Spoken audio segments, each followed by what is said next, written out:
Bonjour à tous. Alors aujourd'hui, j'ai le plaisir d'être avec Ludovic Barthélémy, que je suis depuis un bon bout de temps. Ça a été, je pense, sans qu'il le sache, l'un de mes premiers mentors en web marketing quand je démarrais dans le web marketing. L'idée, c'est de t'interviewer aujourd'hui pour que tu nous partages toutes tes années d'expérience. C'est pour ça aussi que je voulais t'interviewer parce que tu n'es pas à ton coup d'essai, tu as eu de nombreuses entreprises sur le web et je te suis depuis un bon bout de temps là-dessus. Est-ce que pour démarrer cette interview, Ludo, tu peux nous dire un petit peu ce que tu fais là à l'heure actuelle, là sur 2019 et à qui tu t'adresses maintenant? Yes. Bonjour à tous déjà. Excusez-moi, je suis un peu malade. Alors moi, j'ai essentiellement deux activités qui sont donc la vente de formations vidéo où j'aide. Enfin, j'ai deux types en fait de formations. Il y a des formations qui sont plus à destination des débutants qui veulent générer des revenus complémentaires sur Internet dans un premier temps, pour ensuite, pourquoi pas, monter un vrai business sur Internet et ne faire que ça. Et j'ai aussi des formations plus spécifiques où là, j'aide essentiellement les entreprises à trouver plus de clients, donc via des formations sur des régies publicitaires comme Google AdWords ou sur Facebook, des formations sur le copywriting, la rédaction commerciale, etc. Et je fais aussi du e-commerce, principalement sur Amazon, où je vends principalement aussi des accessoires de sport. Ok, ça marche. Maintenant, tu fais uniquement de la formation en ligne ou tu fais un petit peu d'accompagnement aussi directement auprès de tes clients? Alors, je ne fais, en fait, dans mes formations en ligne, si tu veux, il y a un mastermind par mois. Donc, en fait, pardon, on se réunit une fois par mois sur Internet et puis moi, je partage des stratégies dans un premier temps et ensuite je réponds aux questions des gens. Donc ça, voilà. Je ne fais plus de coaching en fait. Je faisais pas mal de coaching en one-to-one avant. J'en fais plus parce que les propositions qu'on m'a faites, c'est des secteurs sur lesquels je le sentais pas et quand je pense ne pas pouvoir apporter une valeur, je préfère refuser. Par contre, je travaille avec certaines personnes au pourcentage. Donc là, par exemple, il y en a deux. Donc c'est des gens en fait. Quand je pense qu'ils ont vraiment un bon produit, moi je m'occupe de tout en fait leur marketing en échange d'un pourcentage sur les ventes qui est en général de 35%. Et par contre, je vais organiser deux événements physiques cette année, donc un au mois de mai qui sera à destination en fait qui s'appellera client illimité tout simplement. Donc le but étant d'appliquer de montrer aux gens différentes stratégies pour avoir de nouveaux clients en fait chaque jour à moindre coût. Et j'organise un gros événement en septembre où là j'ambitionne 2000 personnes euh, qui parlera essentiellement. Ça va s'appeler Bye Bye Boss, c'est un nouveau concept que je lance là en février. Donc en fait, Bye Bye Boss, c'est pas forcément de quitter ton patron en fait. Le but, c'est en fait d'expliquer aux gens les différents moyens que tu as de générer des revenus sur Internet. Que tu es simplement 1 heure et demie à 2 heures par jour et que tu souhaites garder ton activité, peu importe que tu sois salarié, entrepreneur ou pourquoi pas étudiant. Euh, Pardon. Ou alors que peut-être que tu es entrepreneur, comme j'en connais beaucoup, notamment des coachs, des consultants, etc., en fait, qui sont là depuis une dizaine d'années, mais qui tout simplement, qui galèrent, qui ne s'en sortent pas, qui travaillent 10 heures par jour, 7 jours sur 7, mais qui n'ont jamais réussi en fait à décoller. Ok, comment t'en es arrivé toi finalement à faire ça, à te retrouver à conseiller des personnes qui cherchent un complément de revenu ou justement comme tu dis des coachs consultants qui galèrent, qui sont pourtant présents depuis de nombreuses années mais qui n'arrivent pas à générer suffisamment les bons clients. Ça a été quoi un petit peu ton parcours avant, toi pour en arriver là et conseiller les personnes sur ce domaine-là? Alors, pour te faire rapide, moi j'ai commencé en 2003, mais j'ai réellement commencé à générer des revenus en 2005. Donc j'ai d'abord été consultant, ensuite j'ai monté une première formation vidéo, donc qui était sur la régie pub de Google à l'époque, Google AdWords. Ensuite j'ai fait une formation sur le référencement naturel, ensuite j'en ai fait plus de 150, hein, donc depuis 2007. Et en 2012, en fait, j'ai fait une erreur, c'est-à-dire que j'ai monté une startup de livraison à domicile. En gros, tu commandes tout ce que tu veux et on te livre en 1 heure. Et j'ai mis une grande partie de mes économies là-dedans et ça n'a pas marché du tout. Donc du coup, il me restait encore un peu d'argent de côté, mais j'ai vraiment eu l'impression de repartir à zéro. Et je me suis dit, voilà, plus jamais je ne ferai cette erreur en fait de dépendre d'une seule source de revenus. Donc c'est là que j'ai commencé à m'intéresser à ce que j'appelle les revenus passifs, donc en gros sur Internet. Donc en gros, tu fais le travail une seule fois et ensuite tu empoches des revenus tous les mois. Donc j'ai une formation qui s'appelle Revenus passifs d'ailleurs où je présente 35 sources de revenus passifs Alors moi, je les ai pas toutes mises en place, mais j'en ai à peu près une vingtaine. Et donc c'est comme ça en fait que j'en suis venu là, parce que bon, moi, je me suis planté sur une entreprise, j'ai fait toutes les erreurs possibles. Mais ça peut aussi tout simplement être pour un salarié qui n'a que ça, et si demain il se fait licencier, voilà, ou un chômeur qui arrive en fin de droit et qui ne vivait que de ça, ou un retraité, pourquoi pas, hein. J'ai des retraités dans mes clients qui ont travaillé toute leur vie mais qui ont une petite retraite et qui leur permet de survivre, on peut dire, hein, même pas vraiment de vivre confortablement. Donc c'est venu un peu de là en fait. Tu partageais justement, entre guillemets, l'échec de ta startup que tu as eu. Je pense que c'est là-dessus qu'on apprend beaucoup. Comment tu as eu, c'est quoi les autres challenges que tu as rencontrés sur le développement de ton activité? Donc, il y a eu, je pense, ce gros challenge là sur cette startup-là, mais même sur le développement de tes formations, c'est quoi les plus gros challenges, si tu devais en citer deux, trois que tu as rencontrés? En fait, le problème dans nos secteurs, c'est-à-dire que moi, en fait, je travaille très rarement en fait avec des partenaires. En fait, c'est la limitation en fait du nombre de prospects. C'est-à-dire que même quand tu travailles avec des partenaires, on a tous à peu près les mêmes listes. Donc, les gens ont déjà vu passer beaucoup d'offres et donc ça devient compliqué maintenant de les convaincre. Et ensuite, au niveau de la publicité, bon tu as Facebook qui ferme des comptes de pub à tour de bras. Et même sur Facebook, moi, j'arrive jamais à investir plus de 100 euros par jour. En fait, dès que j'investis plus de 100 euros par jour, là, je suis plus du tout rentable. Les coûts par prospect montent en flèche. Et donc, en fait, si la problématique, elle est là, c'est de dire, moi, quand j'ai fait le premier lancement de revenus passifs en septembre, on a eu des taux de conversion de fou, puisque j'avais, je crois, que 5000 leads, à peu près 5000, peut-être 5200, pour, tu vois, 350 000 euros de chiffre d'affaires. Donc, si tu fais le ratio, ça fait une très belle valeur par lead. Et donc, je me suis dit, putain, mais il faut que je la mette en automatique et il faut que j'ai 5000 leads tous les mois. Et le problème, c'est que tu vois, j'ai testé des régies natives. Donc, c'est tout simplement des régies qui contactent des gens qui ont des grosses listes en leur disant, en leur proposant en fait de te louer leur lead. Et en fait, le problème, c'est que ces régies-là, en fait, il n'y en a pas beaucoup. Et qu'en fait, en tout cas, dans mon secteur, hein, ça ne marche pas. C'est-à-dire que j'ai perdu de l'argent avec ces régies-là. Donc, la difficulté, elle est là, c'est-à-dire comment avoir 5000 leads ciblés tous les mois, mais sans te prendre la tête, puisque bien évidemment, moi, avant, quand j'avais un blog, je les faisais les 5000 leads par mois, mais c'était, tu vois, presque 3 heures par jour, parce que je publiais des articles de 3000 mots. Ensuite, tu as la mise en forme, la publication.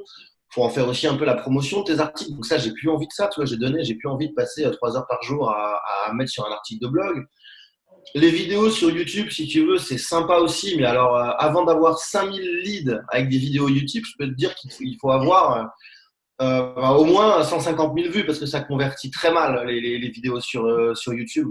Donc le problème, en fait, et on a tous ce même problème. Tu vois, moi, j'ai un mastermind avec les plus gros du secteur qui pour la plupart aussi sont mes amis parce qu'on a démarré ensemble, etc.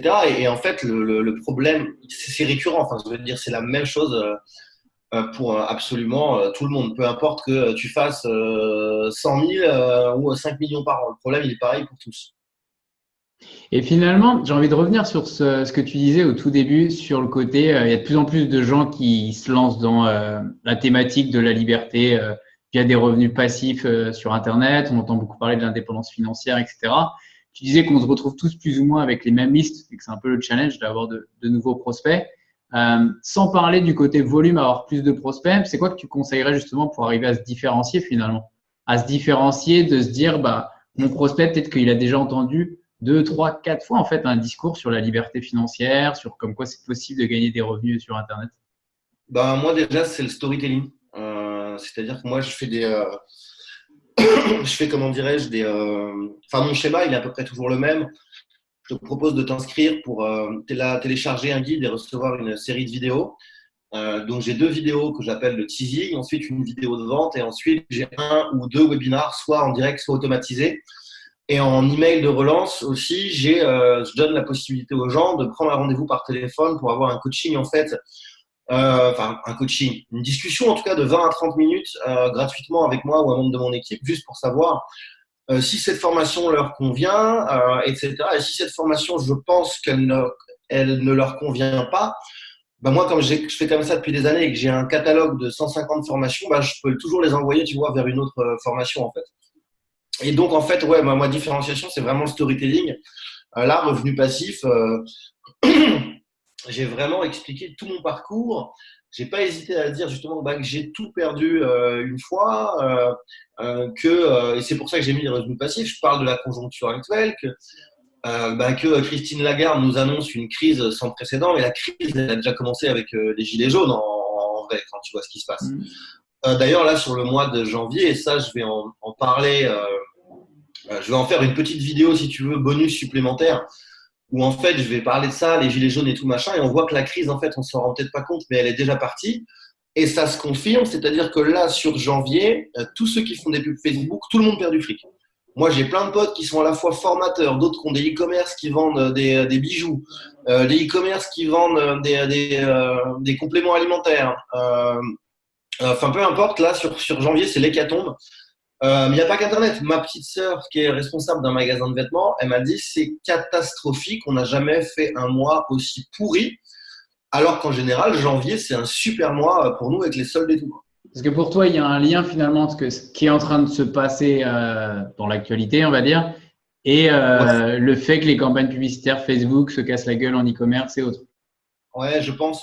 Alors après, moi, si tu veux, c'est bien pour moi, parce que justement, ce qui est en train de se passer, les gilets jaunes, la crise qui arrive et tout, moi, c'est génial pour moi ça, parce que justement, je dis aux gens, bah, c'est le moment ou jamais de vous créer vos propres revenus alternatifs. C'est vous qui décidez. Vous n'êtes plus, vous ne serez plus obligé d'être dépendant de politique, d'un État, d'un gouvernement, de la Commission européenne, ou d'être victime de la spéculation, des traders et ainsi de suite. Ouais, je suis complètement d'accord. C'est pour ça que je pense il y a quand même un lien de corrélation avec ce que tu vends. Je pense pas que ce soit la régie, enfin, c'est mon avis personnel. C'est peut-être pas la régie publicitaire Facebook qui se casse la gueule, c'est peut-être les produits vendus derrière qui plaisent moins. Alors que pour toi, par exemple, c'est une belle opportunité qu'il y a derrière. Ouais, alors moi, Facebook, ça marche hein, pour moi. Par contre, comme je te dis, le souci, c'est que j'arrive pas à envoyer la sauce. En fait, dès que je veux investir, et je parle bien évidemment d'investissement, et je conseillerais jamais à personne d'aller mettre 100 euros par jour. Si je mets 100 euros par jour, c'est parce que je sais que je vais en récupérer, tu vois, au minimum. Et là, je parle de montant encaissé hein, directement. Je vais récupérer au moins 2 fois ma mise. Donc, mais je peux pas dépenser plus en fait. Dès que je dépense plus, je sais pas, l'algorithme de Facebook, est-ce qu'il n'arrive pas à suivre ou pas, je sais pas. Et là, ça part en sucette. Et là, par contre, tu perds de l'argent. Donc, c'est vraiment Ok. problématique. Est-ce que c'est quand même quelque chose que tu conseillerais à un débutant, à quelqu'un, un entrepreneur qui se lance, qui veut vendre soit des formations en ligne, soit des prestations de coaching, de consulting, de faire de la publicité Facebook? Et sinon, qu'est-ce que tu conseillerais justement à un jeune Ouais, entrepreneur qui démarre? tu as une solution que moi, je conseille à beaucoup de gens qui démarrent, qui veulent être notamment coach. Euh, Moi, c'est ce que j'ai fait à mes tout débuts, sauf que c'était pas Facebook parce que ça n'existait pas. En fait, là, ce que je conseillerais aux gens, c'est voilà, c'est tu fais une petite vidéo, tu dis que toi, tu es spécialiste de tel domaine. Tu dis aux gens, voilà, moi, je vous coach gratuitement pendant 1 heure. Venez vous inscrire en fait ici. Donc là, tu vas te retrouver vraiment pour pas cher avec plein de clients potentiels. Alors bien sûr, tu n'acceptes pas tout le monde, il faut filtrer, il faut leur faire remplir un questionnaire détaillé pour savoir s'ils sont dans la cible. Et en fait, ce qui se passe, c'est que si tu es généreux et que tu partages en fait des informations, tu as vraiment, je garantis que tu as au moins 20 à 30% des gens qui vont te payer un coaching à, tu vois, 200, 300, pourquoi pas 500 euros de l'heure. Donc, ça serait vraiment ça en fait. Apporter finalement, on en revient à ce qui se fait déjà sur l'infoprenariat où tu offres du contenu gratuitement pour après vendre du payant. Là, tu conseillerais toi de faire la même chose finalement sur du coaching gratuit pour vendre Ouais, du parce payant que sauf que derrière. quand tu as quelqu'un au téléphone, je veux dire, c'est ultra puissant. Moi, c'est franchement, je pense que c'est au moins 70% de mes ventes qui se font quand on propose aux gens justement de prendre rendez-vous par téléphone, tu vois. Ils sont rassurés, ils voient qu'il y a quelqu'un qui est véritablement derrière, tu réponds à leurs questions vraiment personnelles, tu lèves toutes les barrières, tu réponds à leurs doutes. Et vraiment, le téléphone, ça cartonne, quoi. Aujourd'hui, je pense que tu peux vraiment difficilement cartonner si tu veux tout automatiser. Par exemple, tu vois, moi j'ai des webinars automatiques, certes, si je les ai fait une fois, je les ai enregistrés, mais j'ai des gens de mon équipe, donc il y en a un tous les jours, c'est 1 à 20 heures tous les jours, et j'ai des vrais gens qui répondent aux vraies questions, tu vois, dans le chat. Donc pour toi, ouais, il y a une limite à l'automatisation, c'est ça que tu voulais dire, non, plutôt? Clairement, Ouais. ça peut marcher pour des petits trucs. Tu vois, moi, j'ai un pote, Antoine Pétavin, qui cartonne. Il a son produit d'entrée, il est à 6,90 €. Ensuite, il y a un upsell c'est un abonnement à 37 € par mois. Ensuite, il y a un autre upsell à 67 €. Et ensuite, à partir du moment où les gens sont rentrés dans son abonnement et sont là depuis au moins 3 mois, parce qu'il organise un live par semaine, là, il va proposer des formations à 1000 balles, 2000 balles. Et donc, pour lui, alors, encore une fois, j'ai envie de te dire, bah, tu vois, non, c'est même pas full automatisé, puisqu'il est obligé de faire un live par semaine. Donc, tu me diras, ça va, c'est 1 heure de ton temps, c'est pas la fin du monde. Mais tu vois, même là, c'est pas 100% automatisé. Alors après, ça pourrait marcher avec lui si tout simplement il enlevait, enfin, s'il changeait son abonnement. Mais le truc, c'est que l'abonnement, le fait d'être en live avec les gens 1 fois par semaine et de leur partager des stratégies, c'est ça qui, à un moment, justement, va les convaincre d'acheter un truc à 2000 balles. Ouais. Mais je trouve ça hyper intéressant et je suis complètement d'accord avec toi sur le côté les limites de l'automatisation, mine de rien. Je pense que c'est déjà, on parlait tout à l'heure des critères de différenciation. Je pense que c'est l'un des premiers critères de différenciation en fait quand tu as la personne au téléphone. Parce que comme tu dis en fait, déjà elle se dit ah putain merde, lui il a pris le temps de m'appeler au téléphone et j'ai vraiment une vraie personne derrière et on sort Les du gens, côté quand tu as fait un lancement et que les gens, moi en tout cas moi-même en direct au téléphone, c'est quasiment 90% des gens qui achètent. donc ça veut dire que tu as fait ton lancement et après tu as quand même les personnes au téléphone. Ouais, tout à fait. Ouais, ok. C'est quoi, à l'inverse, les plus grosses erreurs majeures que tu vois fréquemment dans le milieu du web qui sont faites par des débutants ou même des personnes, ça fait 2, 3 ans qui sont là, et les grosses erreurs vraiment flagrantes que tu vois régulièrement? Alors, la première chose, c'est en fait, de se dire qu'on ne peut pas lancer un produit si on n'est pas connu, donc de se dire qu'on va devoir se farcir un an à poster, par exemple, une vidéo sur YouTube par jour et qu'ensuite on vendra. Il n'y a pas besoin de ça, en fait. Donc, ça, c'est l'erreur, c'est d'attendre, en fait, d'attendre, de ne pas essayer de vendre un produit, en fait, tout de suite. Ça, c'est la plus grosse erreur. La deuxième erreur, c'est justement de passer 3 mois à créer un produit en voulant qu'il soit parfait sans même savoir si les gens vont acheter. Donc, la chose à faire, c'est tu fais un webinar automatisé, pas automatisé, pardon, live. Tu fais une petite page de vente et en fait, à la fin du webinar, tu vends le produit comme s'il existait déjà. Et là, tu vois le nombre de taux de conversion que tu fais. Donc, est-ce que les gens sont prêts à payer, oui ou non, et à quel prix? Et ça te permet, voilà, en 15 jours d'être fixé. Est-ce que ton produit, il intéresse du monde et à quel prix, ou alors ça intéresse personne? C'est vraiment la méthode Lean Startup, quoi. C'est vraiment se dire, j'attends pas que tout soit prêt pour me lancer, quoi. C'est ça. La grosse erreur aussi, j'en parlais l'autre jour avec Aurélien Amaker, c'est que lui, à un moment, il était totalement dépendant de partenaires. Donc, il lui a permis de faire des beaux lancements. Puis les partenaires, en fait, ils l'ont lâché. Et du coup, il a eu 2 ans de traversée du désert. Alors maintenant, justement, il a changé de stratégie. Et maintenant, tu vois, Aurélien, il est à plus de 100 000 par mois parce qu'il continue à vendre des formations, mais il vend plus de formations chères. Lui, il a un abonnement à 20 € par mois. À côté de ça, il fait des coachings assez premium. Je crois que c'est à partir de 6 000 euros. Et il a lancé un très bel outil, System.io, qui est un équivalent de LearnyBox en français, où là, il est déjà, je crois, à 1200 clients en quelques mois, sans pub. Donc vraiment, très belle réussite. Et ce qui maintenant, je crois, c'est la moitié de ses revenus. Donc, et justement, maintenant, Aurélien, il ne veut plus être dépendant de qui que ce soit ou de quoi que ce soit. Et c'est aussi pour ça qu'il a développé son outil pour avoir des revenus alternatifs, parce qu'il sait pertinemment que bon, bah, ses formations, au bout d'un moment, il aura fait le tour de sa cible. Et si on revient justement sur ces revenus alternatifs, ce que tu disais avant, qui peuvent être soit une grosse partie de tes revenus comme Aurélien avec System.io, ou alors juste un complément de revenus, est-ce qu'à ton avis, pour toi, il faut être passionné par ce que tu vas vendre, ou en soi, c'est pas une condition sine qua non Alors, pour réussir? Moi, j'aime bien poser cette question parce qu'il y a différentes écoles, je trouve, là-dessus. vraiment, non, tu vois, moi, enfin, je t'ai pas parlé de tous mes business en détail, mais j'ai aussi un business de formation B2C. C'est des formations que je vends en moyenne entre 50 et 100 euros. C'est des formations, en fait, que je fais créer par d'autres personnes, par des rédacteurs qui me prennent à peu près entre 600 et 800 euros pour rédiger une méthode. Moi, par contre, derrière, c'est moi qui rédige la page de vente, parce que le copywriting, c'est très compliqué à sous-traiter. Et puis derrière, tu connais le truc, hein, je rédige tous les emails de relance et tout.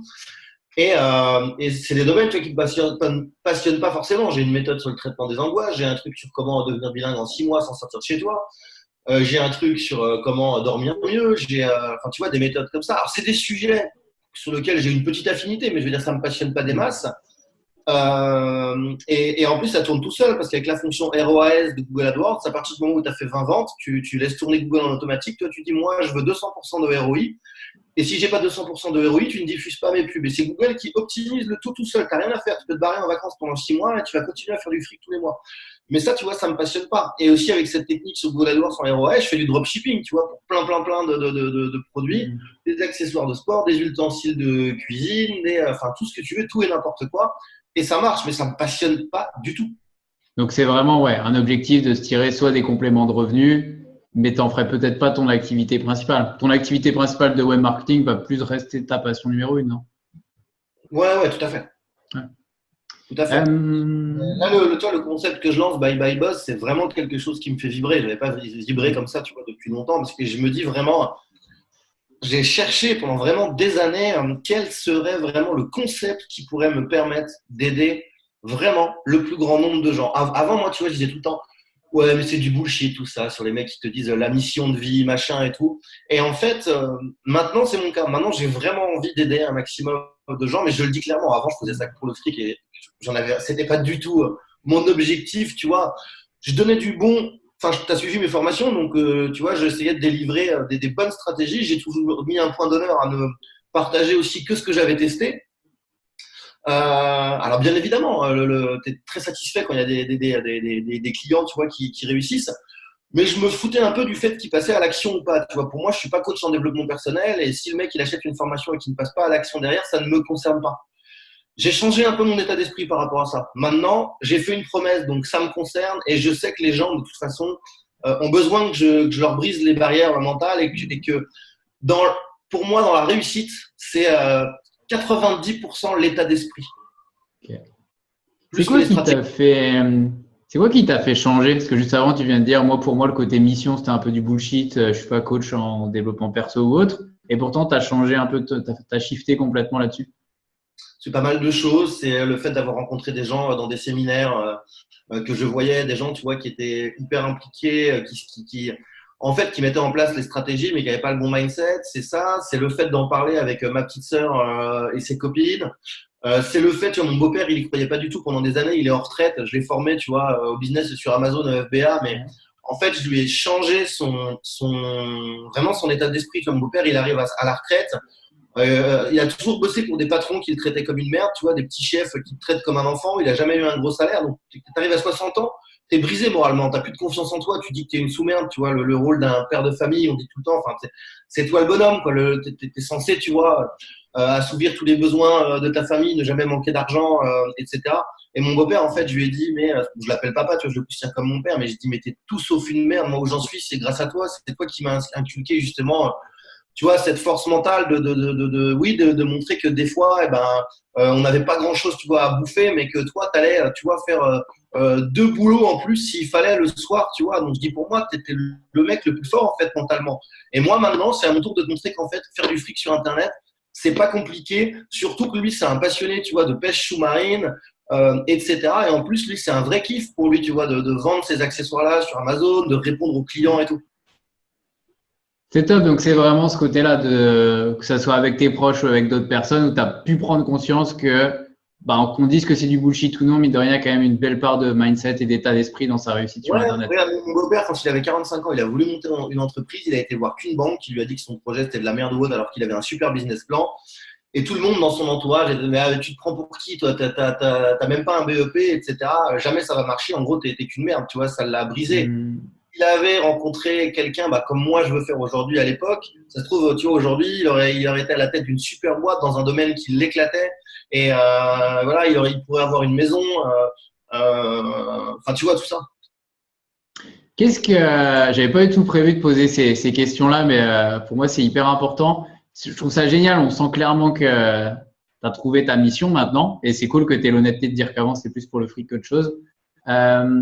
Comment tu l'as trouvé au final? Enfin, qu'est-ce que tu conseillerais plutôt à quelqu'un pour trouver sa mission? Il y en a qui rament justement où tu as beau faire des séminaires de développement personnel où entre guillemets c'est cliché, tu tapes des mains et t'écoutes de la bonne musique.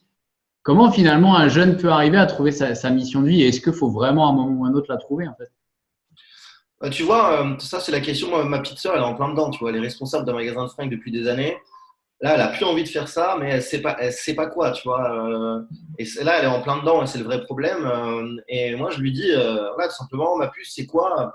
que tu kiffes toi. Et tu vois, on en revient tout le temps au même truc. Elle dit que moi, je voudrais être formatrice, en fait. Je voudrais former des gens en management. Mais il doit y avoir un truc qui bloque. Je ne sais pas pourquoi elle ne le fait pas, parce que tu vois, ça fait 3 ans qu'elle m'en parle. Et à chaque fois, c'est ça qui revient. Et pourtant, elle ne se lance pas. Donc, je pense qu'il manque un truc, mais je n'ai pas encore trouvé quoi. Mais elle, voilà, c'est ça. Donc, elle sait au fond d'elle qu'elle veut faire ça. Après, moi, ce que je dis tout simplement aux gens, déjà, avant de trouver ta mission, etc., enfin, je pense, hein, mets en place des moyens de faire du fric. Parce que de toute façon, tant que tu n'auras pas du fric stable qui va rentrer tous les mois, c'est ça qui va te bouffer la tête et tu ne pourras jamais avoir l'esprit libre pour justement t'impliquer dans un plus grand projet. Donc, je pense vraiment d'abord, mets en place des sources de revenus récurrentes, fixe-toi un objectif, hein, pas la peine de dire je veux 100 000 euros par mois. De quoi tu as besoin matériellement pour ne pas manquer. Donc, de quoi tu as besoin pour ton loyer, ou le prêt de ta maison, ou ta bagnole, tu as besoin de combien pour bouffer, de te faire plaisir, de partir en vacances de temps en temps, etc. Une fois que tu as trouvé ça, tu te dis, OK, qu'est-ce qu'il faut que je mette en place, notamment comme revenu passif. Et là, c'est là moi où j'aide aussi avec ma formation pour avoir besoin de ça. Et une fois que tu as ça, où tu sais que de toute façon, c'est assuré, tu attends tous les mois, là, tu es totalement libéré. Et là, tu peux te poser la question de vraiment qu'est-ce qui te fait kiffer de te lever le matin. Complètement. Je pense que ouais, il y a vraiment trop de personnes justement où on fait un focus sur avec la démocratisation du dev perso, sur cette recherche de mission. Et en effet, si tu as ce stress continu financier, c'est difficile de la trouver dans de bonnes conditions finalement. Ouais. Comment, une autre question qui m'intrigue sur l'organisation plus, en tant qu'entrepreneur, on est souvent en solo dans son coin, enfin même si on a des partenaires, des amis entrepreneurs ou autres. Comment toi, tu arrives à gérer ce boulot en solitaire et comment tu t'organises avec tous tes projets, avec tous les différents produits que tu vends, toutes les formations que tu vends, etc. Alors moi déjà, avant j'avais plusieurs personnes en salarié, maintenant j'en ai plus qu'un, c'est mon bras droit, Louis. Louis notamment, il prend aussi, tu vois, les appels. Lui, en fait, Louis, il est 10 ans de moins que moi, mais il a ce côté très carré, très rigoureux, très méticuleux que moi j'ai pas. Moi, je suis plutôt le créatif, un peu foufou. Et donc, en fait, Louis, il est vraiment complémentaire avec moi par rapport à ça. Il arrive aussi très bien à recruter des prestataires compétents, les tester, les manager. C'est lui qui gère tout l'administratif, toute la comptabilité. Moi, j'ai une boîte donc au Portugal, même si je vis plus maintenant à l'île Maurice. Et il gère aussi pas mal de projets de front. Et en fait, pour le motiver, bah, tu vois, déjà, je le paye bien parce que pour un franco-portugais qui vit à Lisbonne, je le paye quand même, tu vois, 3000 net par mois, donc c'est bien. Et en plus, je lui donne en fait des pourcentages. Par exemple, tu vois, sur revenu passif, il a fait quelques modules, donc je lui file 5% sur les ventes.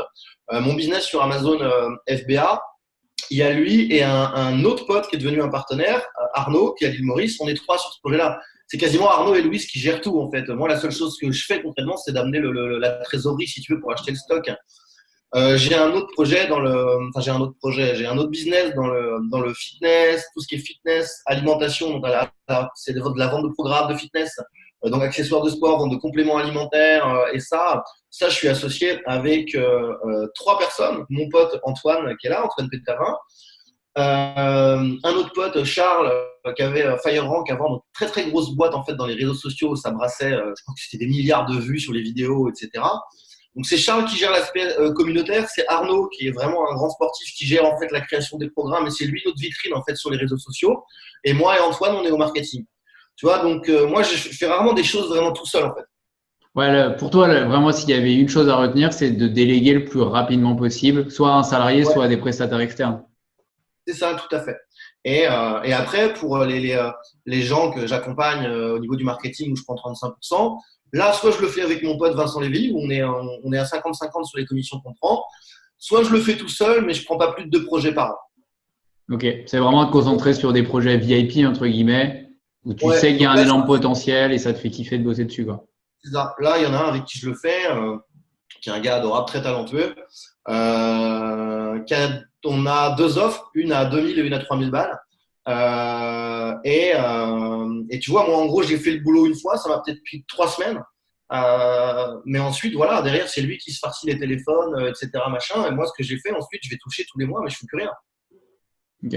Donc ça devient finalement un revenu récurrent, en fait, sur le coup. Tu as peut-être fait du done for you, mais entre guillemets, derrière, tu as du récurrent. Tout à fait. Top.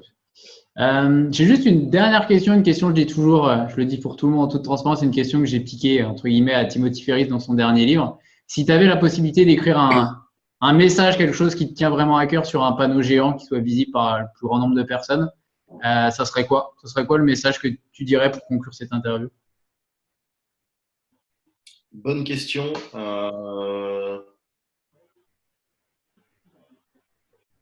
Moi, je dirais c'est vous qui décidez en fait.